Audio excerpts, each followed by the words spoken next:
Шибөрі, Төлеген Жаманов. Арқаның кіндігі саналатын Жаңарқадан Жезқазған бағытын бетке алсаңыз, аудан орталығынан солтүстік батысқа қарай 60 шақырым қашықтықта орналасқан Бөтөй деп аталатын төбе бар. Ескі әңгімелерде Бөтөй әйел есімі. Сүйегі ел ішінде ықпалды Алтайдың тоқаруынан, төбе сол кісінің мәңгіге көз жұмған мекені болып, басындағы қойтастар бейітінің белгі тасындай бүгінге дейін әлгі ананың атын өшірмей тұр. Маңай жазықтау, оқта текте ойпаң жерлерде шұрасады. Әсіресе осы төбенің батыс беті кезіндегі Келтетал колхозы болған сайы тереңдеу, қос қабағы шешілікпен шегенделген шалғынды жер. Шабындыққа жарамаса да жайылымға жайлы. Өзенді бойлай өскен тұрбық талы жылқыға көлеңке де жылап аққан сиыр сирақ суы ірі қараның сәйеліне тұсау. Суының басы шығыстан шығып, аяғы сарысуға құяды. Екпіндеп, ағары жоқ қар суымен қабаттасып, көктемнің аз күнінде күркіреп қалатын шолақ өзен.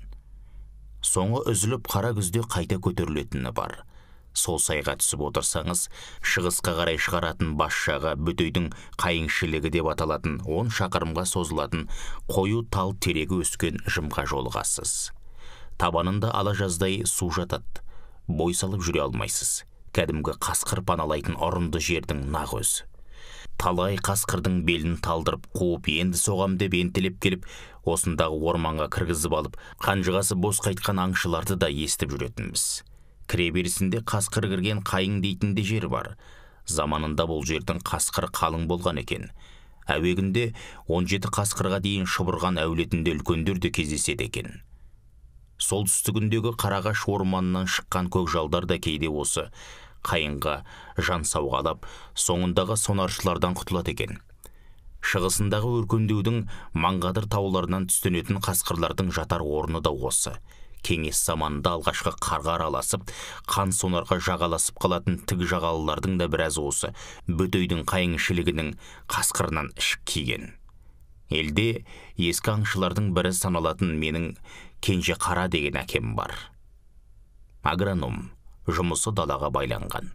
Егінде жүріп ел сыртында жатқан жаман ауыздың жүріс тұрысын, жатыс жортысын қатар қарап жүреді екен.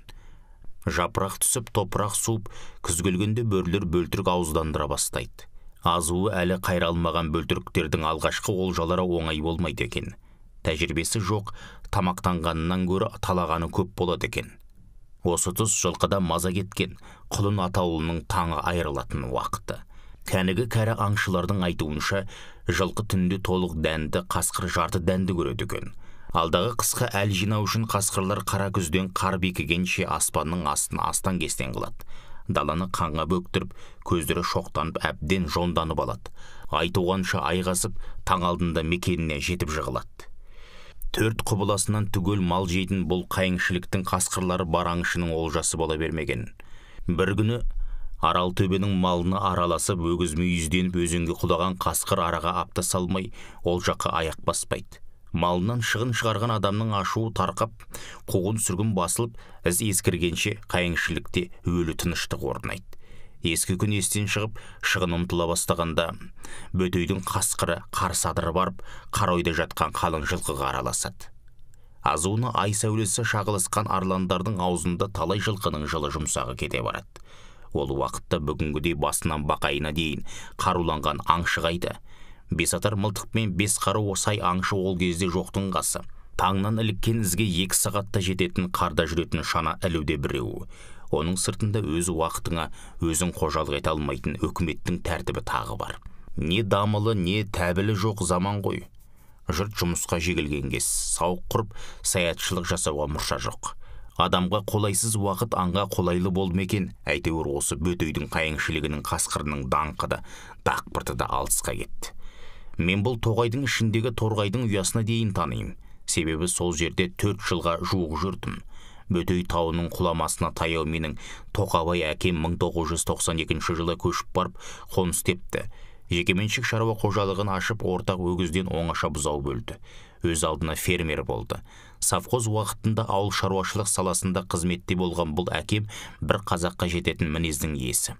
Сөзі қысқа, жалтақтығы жоқ, өткір адам. түкірігін жұтпайтынның өзі. Көкейіндегісін көзімен ұқтыратын, егімен ел жұмсайтын жан. Адамның жынысына емес, жұмысына қарайтын кісі. Еңбектенген адамды ерекше бағалайды. Қазір 70-тің 4-еуіне шыққан әкем аудан көлеміндегі ауқаттылардың бірі. Жылқысы Толағай тауының көкөзегіне көктеп, көбегеннен болар ел аузында Толағайдың түлкісі көп пе, Тоқабайдың жылқысы көп пе деген мәтел пайда болды. Сол мәтел пайда болғанға дейін мен бөтейде сабақтан бос 3 ай уақытымда көмекші ретінде жұмысқа барам. Қырылып жатқан қоғамның қырылып жатқан шаруасы көп болады екен. Қораздан бұрын оянып, көзіңді тырнап ашқаннан жұлдыз жамырағанша артың жер иіскемейді ғой. Жатарда ішер асыңның соңын жастықта шайнап жатып кетесің ұйқыға. Жылқы жинау, бие байлау, сиыр сауысу, қой шығару, оны құрттау, кеше келмеген қотыр қозын іздеу, нан салатын пештің отын тезегі, қысқасы қолың босаса жұмыссыз қалмайсың. Осы қыруар шаруаның ішінде жүріп мен маңайдың бәрін меңгеріп алдым. Кейде жайлауға келген қонақтардан да қайыңшылықтың қасқыры туралы құлағым шалып қалатын әңгіме болады. Кейде жоқ іздеп келген жолаушылар да жолдан бөлтірік ерткен бөрі көргенін айтып қалады. Бала жасымнан аңшылыққа, оның ішінде қасқыр тақырыбына қатты қызығатынмын. Мұхтар Әуезовтің көк сүйрегінен бастап Шыңғыс Айтматовтың қасқырлар жайлы жазғанын жиі оқитынмын. Одан бері де ауылда аты шыққан аңшыларға үйірсек жүрдім. Соның бірі әңгіменің басында айтқан Кенжеғара аңшы. Бұл кісі қасқырды көп аулаған. Ауданнан аңға келетін ақжағалылар Қансонарда осы әкемді жағалайды екен. Көктемнен күзге дейін өмірі далада өткен агроном әкем қай жерде қасқыр барын, қашса қайда салатын әбден меңгерген. Ізін тастап қиып кесіп, қайыңшілікке жеткізбей алған көкжалдарын талай айтып етті. Уазбен қуған қасқырды оқ жетер жерге дейін айғайдың астын алып келетін бұл аңшы да қазір қартайған, қамыт аяқ, көпей шалға айналып барады. Уақыт тауып арнайы сәлем бере барғанымда аю терісіне отырған адам сияқты арқаланып, саятшылықтан біраз әңгіме сілтейді. Мен де арасына ескі әңгіме енгізіп, аңшымды бар ықыласыммен тыңдаймын. Бір әңгімеден бір әңгіме туып ет піскен байқамай қалған күндер де болды. Кейде күйбең тірліктен қиюы келмей бара алмай қалсам, балаларына іздетіп отыратыны бар. Осындай аңшыларды тыңдап өскеннен бе, маған арқа таласы арландар мекені сияқты көрінетін. Көк аспанның асты толған көк жал, көк бөрлер қоныс секілді елестейді. Араға талай жыл салып, алдыңғы жылы алаң пелеңде бөтеге бармасын бар ма? Сүмбіле айының соңы су салқындап, аспан жиі алабұрттанатын кез. Асқат ағам жайлауда екен, жылқы ағытылмаған. Бие сауып көбі пісіп отыр. Кешкі дастархан басында қымыз ішіп отырып әңгіме аңқұс қауды. Менің құс аулайтын құмарлығымды білетін ағам, әй осы мына шоқпар тастың алдындағы шоқшіліктен көз байланар шақтақ шағала сияқты қалың шулаған дыбыс пайда болып жүр. Ол не пәленің даусы? Бұрын мұндайды естімеген едік. Оның үстіне жылқыда тай құлындар да ақсап келетіндер байқалып жүр. Бүгін бір құлынның шашасынан жоғары әрің ағып сылтып келді. Ана жолда бір тай аяғын сүйреп келді. Төк түсінсем бұйырмасын деп қарап отыр. Тосын әңгімеге тосқауыл болмай әрі тыңдадым. Күз келіп, күн суып, қан қызып тұрған уақыт қой содан. Асеке, қасқыр емес пе, бөлтірік ауыздандырып жатқан деп қиғаштадым. Қасқыр емес екен өзімді біліп тұрмын. Өйткені қайыңшіліктің соңғы қасқыры 2005 жылдары атылып кеткен. Ішімде шибөрі шығар деген жорамалым бар. Бірақ сырда мекендейтін шибөрі қырда не қылып жүр деймін. Бұған дейін арқа даласынан шибөрі алдық деген ескі аңшыларды естімеппін. Жемтік іздеп келген қой десем, арқадан арқар ауып кеткелі қашан. Аңдардың асханасы болған арқаның ақ бөкені азайғалда біраз болды. Савхоздың өлген малынан өлексе жеп өсетін кезде қайда болған бұл шибөрі деп ойлап қоям. Арқада арғы атасы болмаған бұл жыртқыш қашан пайда болған бұл өңірге деп бар ықылас пейілімді осыған бұрдым. Содан аңдыған жау алмай қоя ма? Малға маза бермеген әлгінің соңына түстім. Қар бекісімен Рахат пен Бекзат бауырымды ертіп шананың шамымен біреуінің ізіне түсіп, түнде соғып алдық. Бұрын қанжығамызға түспеген олжамызды ұзақ аударып төңкеріп қарадық. Бойы қарсақтан биік, түлкімен тұлғалас, бірақ жалпақ. Бет пішіні қасқырға келіңкірейді, құйрығы шолақ, жамбасы жатаған, мойны жуандау. Құлағының ұшы сәл дөңгектеу. Екі езуін жиектеген қара жолақ тұмсығының ұшына барып тұйықталған. Пұшпағы қызыл қоңырда тырнағына қарай қаралы өңге ауысады. Белі қысқа, бұты тар. Қарны борсықтыкіндей бүйрегіне шығыңқы. Түбі жыртқышпен туысса да, үнінде үрей көзінде айбын жоқ. азуда айбат, бойында қайрат жоғын тұрқы айтып тұр. Тісі де ұсақ, демек ісі де ұсақ. Күз бойы тай түгілі шуылдап шұбырып жүріп құлынды жығалмаған мына жыртқыштан қандай мінез, қандай қайрат күтесің?